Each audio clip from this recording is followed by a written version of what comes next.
আপনি যদি একজন ক্রিকেটার হন এবং আম্পায়ারের কোনো সিদ্ধান্ত যদি আপনার কাছে পছন্দ না হয়, তাহলে রিভিউ চাওয়ার আগে আপনি ৫ বার ভাবতে বাধ্য যদি ওই পাশে আম্পায়ারটার নাম থাকে শরফুদ্দৌলা ইবনে শহীদ সৈকত। শরফুদ্দৌলা ইবনে শহীদ সৈকত ম্যাচ প্রতি বিপিএলে পাচ্ছেন প্রায় $২,০০০, যেটা বাংলাদেশি টাকায় প্রায় $2,40,০০০ টাকারও বেশি। বাংলাদেশের প্রথম এবং একমাত্র আম্পায়ার হিসাবে ম্যাচ প্রতি $২,০০০ পাচ্ছেন সৈকত, যেটা আইসিসির এলিট প্যানেলভুক্ত আম্পায়ারদের জন্য নির্ধারিত রয়েছে বিপিএলের মঞ্চে। যারা বাংলাদেশে অন্যান্য আম্পায়ার আছেন আইসিসি প্যানেলভুক্ত, তারা পাচ্ছেন ম্যাচ প্রতি 50,০০০ টাকা করে, যেটা গেল আসরের তুলনায় বাড়ানো হয়েছে। আগে সেটা 35,০০০ টাকার মতো ছিল। বিদেশি আম্পায়ার যারা আছেন, যারা এই মুহূর্তে আম্পায়ারিং করছেন বিপিএলের মঞ্চে, তারা পাচ্ছেন ম্যাচ প্রতি $600 করে, যেটা বাংলাদেশি টাকায় প্রায় 73,০০০ টাকা সমমূল্য বা তার চাইতেও বেশি। শরফুদ্দৌলা ইবনে শহীদ সৈকত এই মুহূর্তে আইসিসির এলিট প্যানেলভুক্ত আম্পায়ার।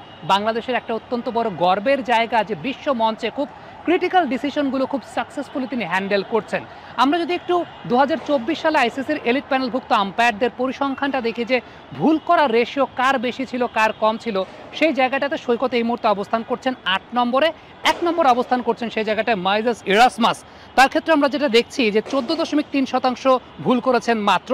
তারপরে রিচার্ড ইলিংওয়ার্থ, এরপর রড টাকার, এরপর ক্রিস গাফফানি, এরপর রিচার্ড কেটেলব্রো, দেন আহসান রাজা ২০.৮% ভুল নিয়ে। তারপরে রয়েছেন মাইকেল গফ ২১.৭% ভুল।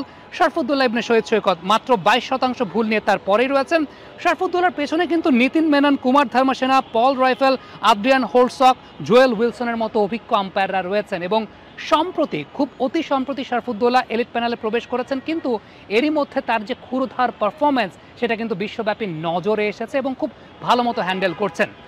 ২০২৪ সালে টেস্ট ম্যাচ ক্রিকেটে ৩৬টা ডিসিশন শরফুদ্দৌলার এগেনস্টে চ্যালেঞ্জ করেছিলেন প্লেয়াররা, যার মধ্যে মাত্র ৯ বার তারা সাকসেসফুল হতে পেরেছেন।